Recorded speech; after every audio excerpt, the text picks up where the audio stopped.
नमस्कार साथियों, दैनिक समसामयिकी से जुड़े हुए 10 प्रश्नों की श्रृंखला के साथ मैं अमित आप सभी का पुनः स्वागत करता हूं। चलिए शुरू करते हैं सेगमेंट को और देखते हैं कि आज हमारे पास पहला प्रश्न इस सेगमेंट में क्या है। तो यहाँ पर हमारे पास पहला प्रश्न है, अभी हाल ही में प्रवासी भारतीय दिवस कब मनाया गया? हमारे पास ऑप्शन है 9 जनवरी, 8 जनवरी, 10 जनवरी और इनमें से कोई नहीं। इसका जो सही उत्तर होगा वो होगा 9 जनवरी को। तो भारत सरकार प्रतिवर्ष प्रवासी भारतीय दिवस 9 जनवरी को मनाता है। इस दिवस के द्वारा भारत के विकास में विदेशों में रहने वाले भारतीय समुदाय के लोगों के योगदान के प्रति सम्मान व्यक्त किया जाता है। इसी दिन महात्मा गांधी दक्षिण अफ्रीका से स्वदेश वापस आए थे। इस दिवस को मनाने की शुरुआत हुई थी 2003 में। अगर इस दिवस को मनाने की बात की जाए कि यह संकल्पना किसकी थी, तो यह संकल्पना थी स्वर्गीय लक्ष्मीमल सिंघवी की। बढ़ते हैं अगले प्रश्न की तरफ। हमारा अगला प्रश्न है, north east gas pipeline grid में नॉर्थ ईस्ट के कितने राज्य शामिल होंगे? हमारे पास ऑप्शन है 5, 8, 7 और इनमें से कोई नहीं। तो यहाँ पर नॉर्थ ईस्ट के 8 राज्य जो हैं, 8 के 8 राज्य वो शामिल होंगे। तो आर्थिक मामलों की कैबिनेट समिति ने पूर्वोत्तर के प्राकृतिक गैस पाइपलाइन ग्रिड को मंजूरी दे दी है। North east gas pipeline grid में नॉर्थ ईस्ट के सभी 8 राज्य शामिल होंगे। इस प्रोजेक्ट के तहत 8 राज्यों जिनमें कि असम, मणिपुर, मेघालय, मिजोरम, नागालैंड, त्रिपुरा, सिक्किम और अरुणाचल प्रदेश की राजधानियों को जोड़ा जाएगा। उत्तर पूर्व प्राकृतिक गैस ग्रिड लगभग 16,560 किलोमीटर में फैला होगा, जिसमें कुल खर्चे की अगर हम बात करें तो 9,265 करोड़ रुपए का खर्चा अनुमानित है। इसका कार्य इंद्रधनुष गैस ग्रिड लिमिटेड यानी कि IGGL के द्वारा किया जाएगा। यह परियोजना केंद्र की ऊर्जा गंगा गैस पाइपलाइन प्रोजेक्ट के अंतर्गत शुरू की गई है। ऊर्जा गंगा गैस पाइपलाइन प्रोजेक्ट की शुरुआत की बात करें तो यह हुई थी अक्टूबर 2016 में। इसके उद्देश्य की बात की जाए तो उद्देश्य है इसका देश के पूर्वी क्षेत्र में खाना पकाने के लिए सभी घरों में PNG यानी कि पाइप्ड नेचुरल गैस तथा वाहनों के लिए CNG संपीड़ित प्राकृतिक गैस यानी कि कंप्रेस्ड नेचुरल गैस को उपलब्ध करवाना इसका जो है प्रमुख उद्देश्य है। बढ़ते हैं तीसरे प्रश्न की तरफ। हाल ही में कमल बहादुर सिंह का निधन हो गया, वे किस क्षेत्र से संबंधित थे?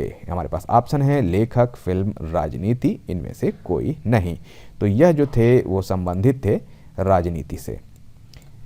तो इनका जो निधन हुआ है अभी ये बक्सर से थे और इनकी अभी मृत्यु हो गई है और यह राजनीति क्षेत्र से संबंधित थे और यह देश की पहली लोकसभा के सदस्य भी थे। बढ़ते हैं अगले प्रश्न की तरफ। चौथा प्रश्न है हमारा, 2022 राष्ट्रमंडल खेलों का आयोजन किस शहर में किया जाएगा? हमारे पास ऑप्शन है बर्मिंघम, टोक्यो, दिल्ली, इनमें से कोई नहीं। तो जो इसका सही उत्तर है वो है ए, बर्मिंघम में इसका आयोजन किया जाएगा। 2022 राष्ट्रमंडल खेलों का आयोजन बर्मिंघम में होगा और यह तीसरा मौका है जब इंग्लैंड इस इवेंट को आयोजित कर रहा होगा। इन खेलों का आयोजन जो है वो अभी संभावित तिथि जो है 27 जुलाई से 7 अगस्त 2022 के बीच की जाएगी। बढ़ते हैं अपने पांचवें प्रश्न की तरफ। पांचवा प्रश्न है हमारा, ट्रांजिटिंग एक्सोप्लैनेट सर्वे सैटेलाइट यानी कि टेस किस अंतरिक्ष एजेंसी का टेलीस्कोप है? तो हमारे पास ऑप्शन है ESO, नासा, इसरो और इनमें से कोई नहीं। तो यह नासा का जो है वो सैटेलाइट टेलीस्कोप है। तो ट्रांजिटिंग एक्सोप्लैनेट सर्वे सैटेलाइट जो है वो नासा अंतरिक्ष एजेंसी का टेलीस्कोप है।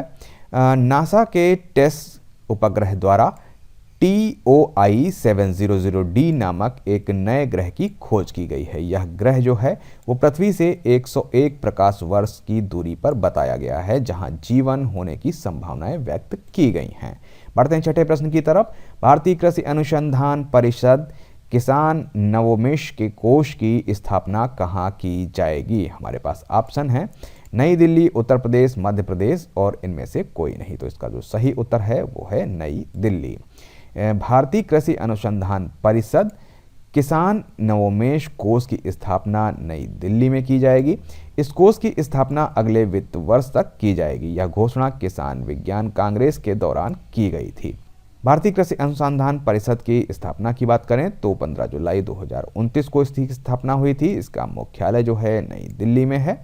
डॉक्टर त्रिलोचन महापात्र भारतीय कृषि अनुसंधान परिषद के महानिदेशक एवं केंद्रीय मंत्री जो होते हैं इसके ICAR के वो अध्यक्ष होता है।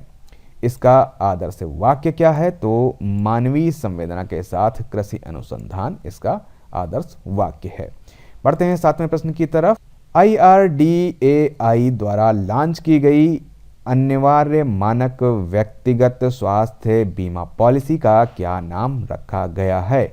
हमारे पास ऑप्शन हैं सुगम जीवन, आरोग्य संगिनी, सुरक्षित संजीवनी, इनमें से कोई नहीं। तो इसका जो सही उत्तर है वो है आरोग्य संजीवनी। भारतीय बीमा नियामक व विकास प्राधिकरण ने हाल ही में सभी बीमा कंपनियों को एक मानक व्यक्तिगत स्वास्थ्य बीमा पॉलिसी उपलब्ध करवाने के लिए कहा है। इस पॉलिसी का नाम आरोग्य संजीवनी पॉलिसी रखा गया है।